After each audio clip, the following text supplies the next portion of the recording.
Hey guys, it's Luke here with New Age Thought, and I'm making this video today to kind of give you guys an update on what I've been doing for the past year, why I haven't been posting videos as frequently as I was 2 years ago.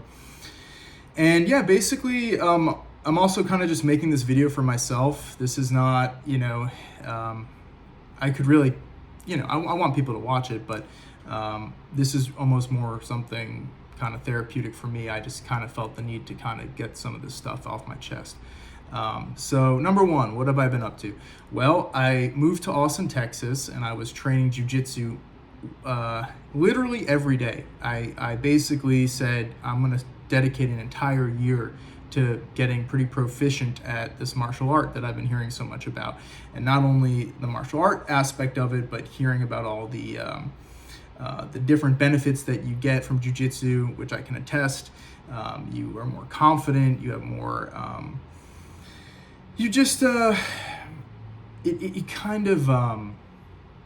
so many people, especially young men, we all feel like we can fight, and it's just kind of like programmed into our brain. Like, how many times have you been watching like a UFC or a boxing thing, and this guy's a professional combat athlete, but there's like this part of your brain, I don't know if women experience this as much, but as a guy, and I know from my friends where we're like, I could probably kick his ass, and it's crazy, right? It's silly, but I think that's just wired into us with testosterone. But anyway, a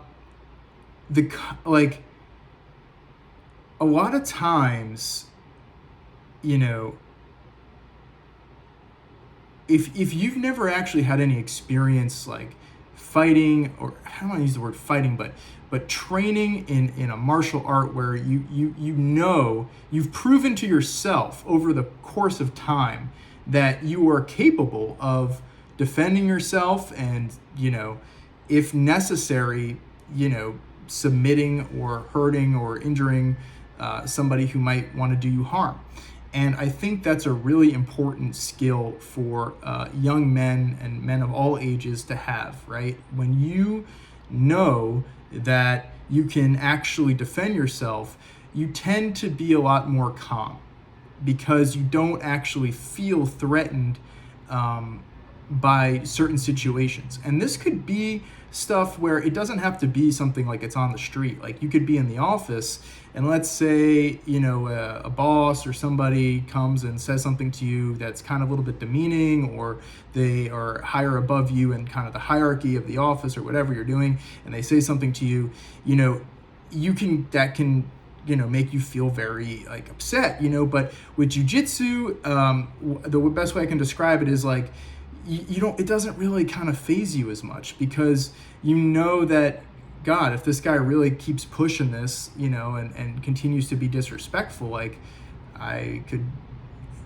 and this sounds aggressive, but you could kill that person, okay? Like, jiu-jitsu is not, it's finishing, you're getting to a position where you can finish somebody, right? And what that means is, like, if you're choking them out, they're going to die if you were to hold the choke. If you break their arm, they're going to be immobile, and you could basically do whatever you want. Anyway, so that's a super amazing skill to have, and I really wanted to kind of just, get that to be a part of who I am. I was sitting around in my apartment during like the early COVID years in Boston. I wasn't really getting that much exercise. I was trying to go to the gym, but everything was so crazy with masks and this and that. And I was like, you know what? It's time for a change. I need to go to a different city and, kind of where, I can have my car, I can drive around. It's warm, so you can kind of train and be athletic like throughout the whole year, and you don't have to like worry about it being super freaking cold. Although Austin does get colder than you might think. Anyway, so that's kind of what I've been doing. And it's funny, I was planning on doing a lot of content when I was down there, but I got so wrapped up in the training that I really didn't have a desire to make content. It was kind of like I was just doing this and I was enjoying myself, and I wasn't going to force anything. And that's kind of how my YouTube channel flows. At someday I might start to come out with more regular, like content every week, but YouTube for me kind of started out as something that was more just kind of expressive, just me wanting to get in front of the camera, communicate with this amazing, community that is the internet. I mean, it's just such a gift to do that. And,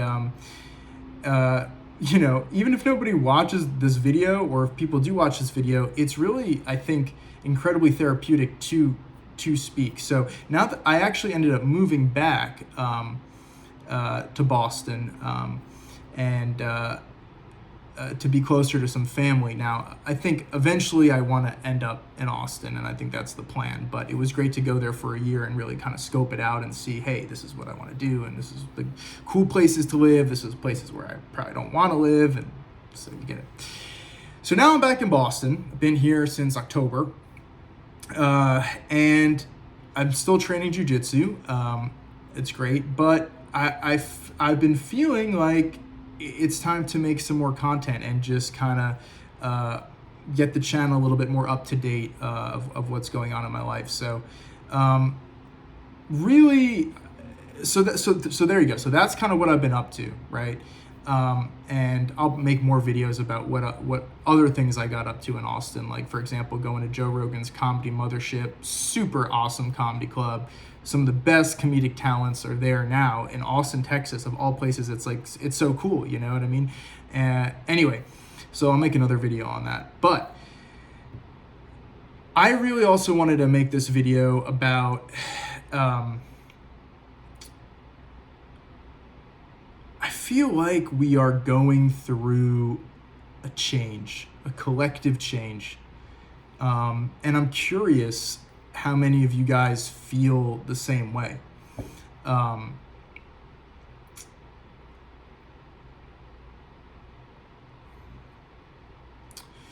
It seems like after COVID, from 2019 to, I'm going to go to basically say 2022, so much happened. And I don't just mean in regards to the virus itself, like the amount of political change that happened during that short amount of time, the wars that broke out around the world, the kind of Bitcoin kind of coming more onto the scene. It was already around, but like really kind of more questions about that. AI being introduced for the first time to like the general civilian public, and us being able to kind of gauge the the power of that, and see what is kind of awaiting us in the future, right? And I don't know about you guys, but it just feels to me like it's very hard to, I don't want to say be motivated, but I feel like I'm almost waiting for something to happen. Doesn't mean you should just be sitting around doing nothing, waiting for this thing to happen. But the idea that we can just go back to like kind of how the way things were before COVID and all these changes happened is simply ridiculous to me. I think that's very silly. I think a lot of people are waking up to some of the corruption and just kind of, I think,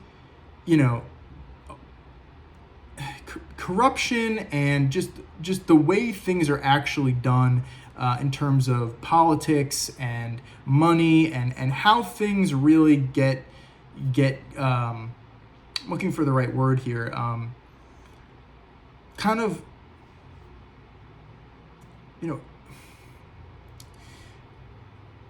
I think we all had an idea of, the government or the U.S. government is, I don't even know how to word this, guys. I apologize, but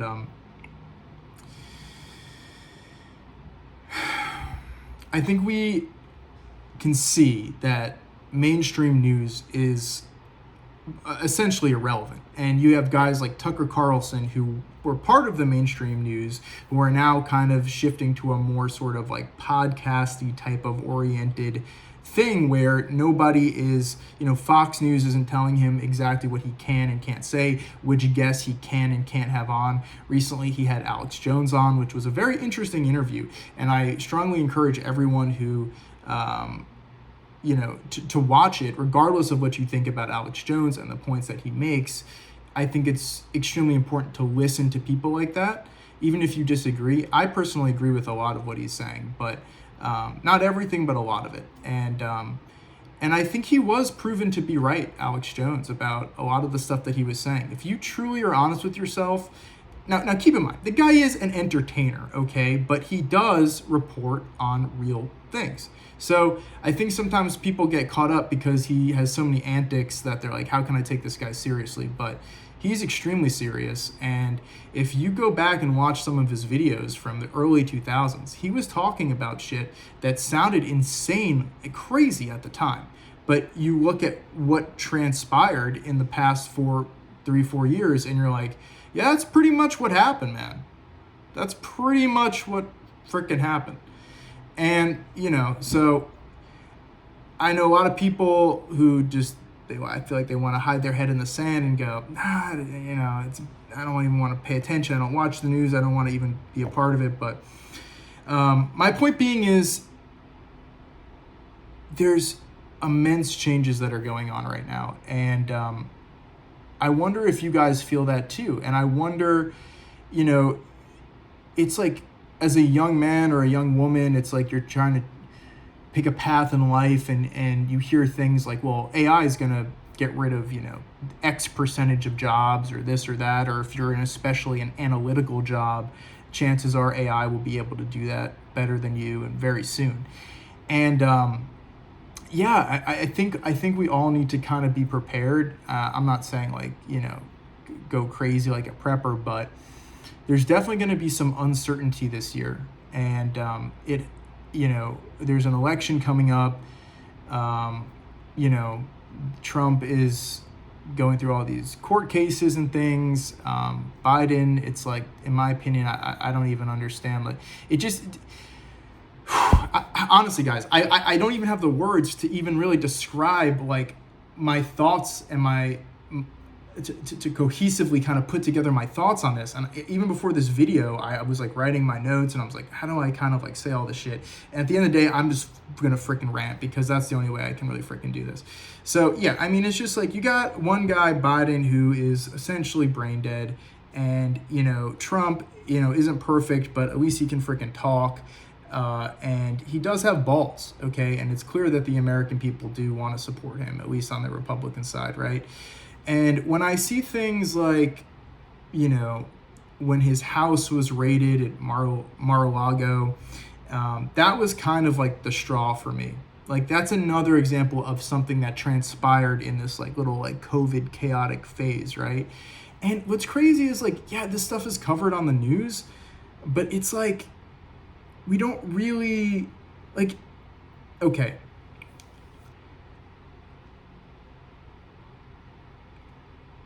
Whether Trump had documents at his Mar-a-Lago or estate or not, it is completely unacceptable for the current administration to use the the justice system, the federal justice system, against a potential presidential candidate. Right? If Trump's going to run again, which we now know he is, but at that time we weren't sure. But yeah, I mean, like, and this is what Trump was claiming happened when Obama was president, that they were using federal resources to essentially wiretap Trump Tower and do all this stuff.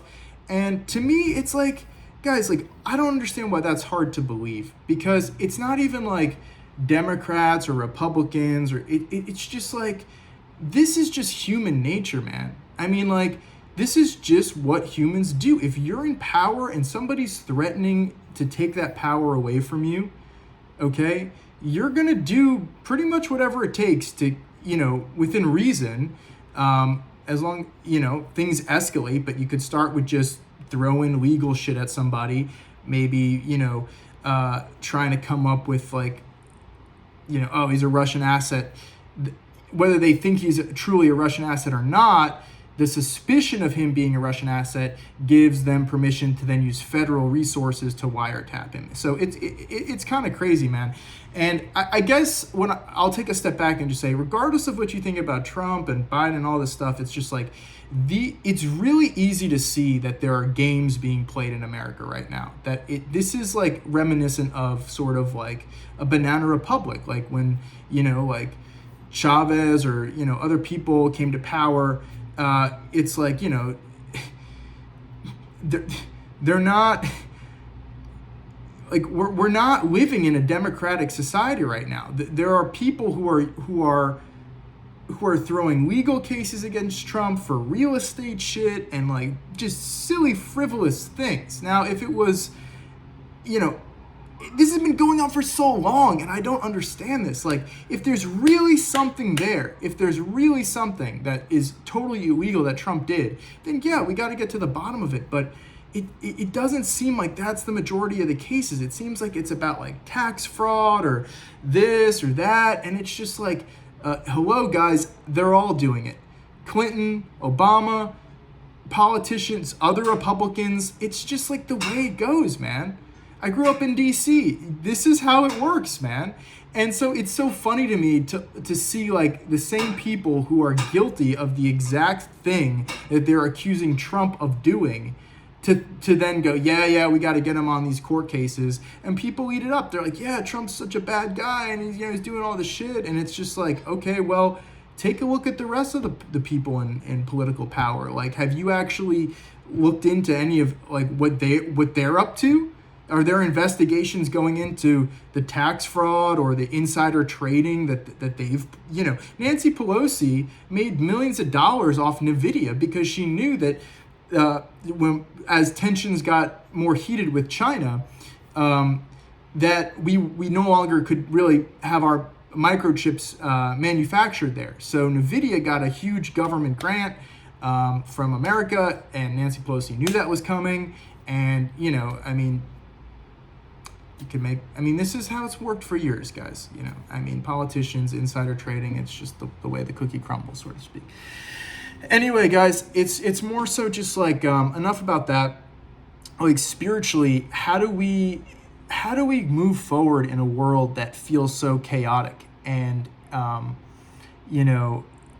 people are talking about long COVID and whatever, and now I'm hearing things that the vaccines some people who have gotten vaccines are experiencing negative side effects, and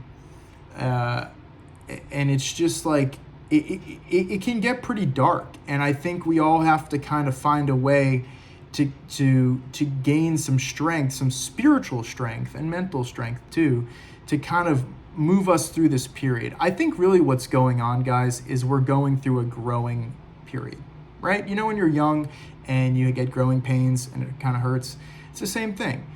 We as a collective human species are going through a growth period. I think we are starting to realize that a lot of our organizations and institutions are a little bit more corrupted than we had thought.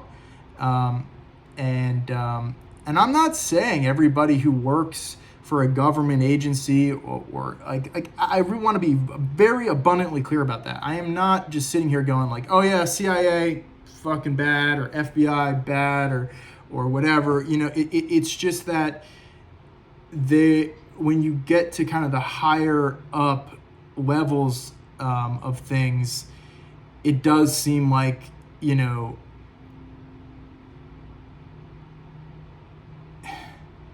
there's clearly some really effed up things that are going on that are tied into what are supposed to be government agencies, right? Like Epstein's Island, we know that Epstein was basically a Mossad operative, and he was essentially gaining dirt and information. He's providing this island and all this interesting, sorry. Well, it is interesting, but it's also despicable and gross. But, he's providing these islands and these sex parties and stuff for people. But in return, he has collateral on these individuals that he can kind of use to blackmail and whatever. Anyway, guys, I actually think this is a good thing, okay? It seems crazy right now, and everything is really kind of like, you know, what is the future even going to look like? You know, it's hard to even plan. And like part of, like, even in my brain, I think to myself, oh, you know, like this morning I was investing, I was looking at the market and stuff, and then I have this thought and I go, like at any moment, the entire market could just fucking collapse. And I know that maybe that sounds like unrealistic to some people, but you got to remember how quickly COVID came about. Like, there are forces in this world that if it wouldn't take much, man. All it would take would another virus coupled with some, you know, maybe the power grid goes down on purpose. Somebody, you know, groups are shutting down the power grids in America or around the world. And, you know, you couple a couple things, and all of a sudden you have a very chaotic situation that's going to really affect the market. And people are going to go to the bank. They're not going to be able to withdraw money. It's going to be like 2008 all over again. I mean, these are things that could very well happen. So it's like, how do you move forward knowing that these things are all possible? It's like, it can be very difficult. So I honestly, guys, like, the only answer I have is like, have a good group of friends. I think having some spiritual foundation, whatever that is for you, to kind of ground you and help you realize that there's more to this life and this world than just, you know, the machinations of human beings, that we are truly spiritual beings, and that there's more to us than just, you know, going to work, making money, and then coming home. I mean, that's the current kind of society we live in, but we also desire more than that, you know. And I think really what's happening is there is sort of this global awakening going on, and I'm kind of happy about it. Now that might mean that things are going to be tough, but in order for us to have a better world, this is the necessary process, right? You can't just jump to, hey, things are better, we have a little bit less corruption in our governments, or, you know, the monetary system can't be just finagled at will. Like, the Federal Reserve isn't even an actual federal institution. I'm sure a lot of you guys know that. If you go look up the history of the Federal Reserve, it's wild. But, you know, it's like we need to start things feel very ungrounded right now, and we need to make sure that they start to feel grounded again. So people, men, women, we can actually make choices and move forward knowing that it's not all going to fall apart, you know, because of something. So, yeah, guys, that's kind of just what's on my brain right now. I'm curious to see what you guys think about this. And yeah, you know, it's like, I think I would love for this channel to turn into a place where we can discuss kind of what we're all going through mentally, spiritually. If you want to talk about what's going on with your, you know, financial situations right now, like in the comment section, like let's discuss what we're going through and kind of be able to confide in each other, so we realize that we're not alone. You know, a lot of us feel alone when we're going through all these, you know, these things, and we might feel like, man, am I the only one feeling like, what's going on? Like, it seems like the world's like really topsy-turvy right now, you know. But anyway, I'm gonna end it there. I'll probably make another video going into more of the specific subjects that I covered in this video, but I know that the average attention span of a viewer on YouTube is about like 10 to 15 seconds. Unless there is a population out there that does like the long form videos. But again, I'm not catering to what works and gets the most views. This is me speaking from the heart, telling you what I think, what I want to get out. And yeah, so thanks for listening, guys, and look forward to making another video again soon. So.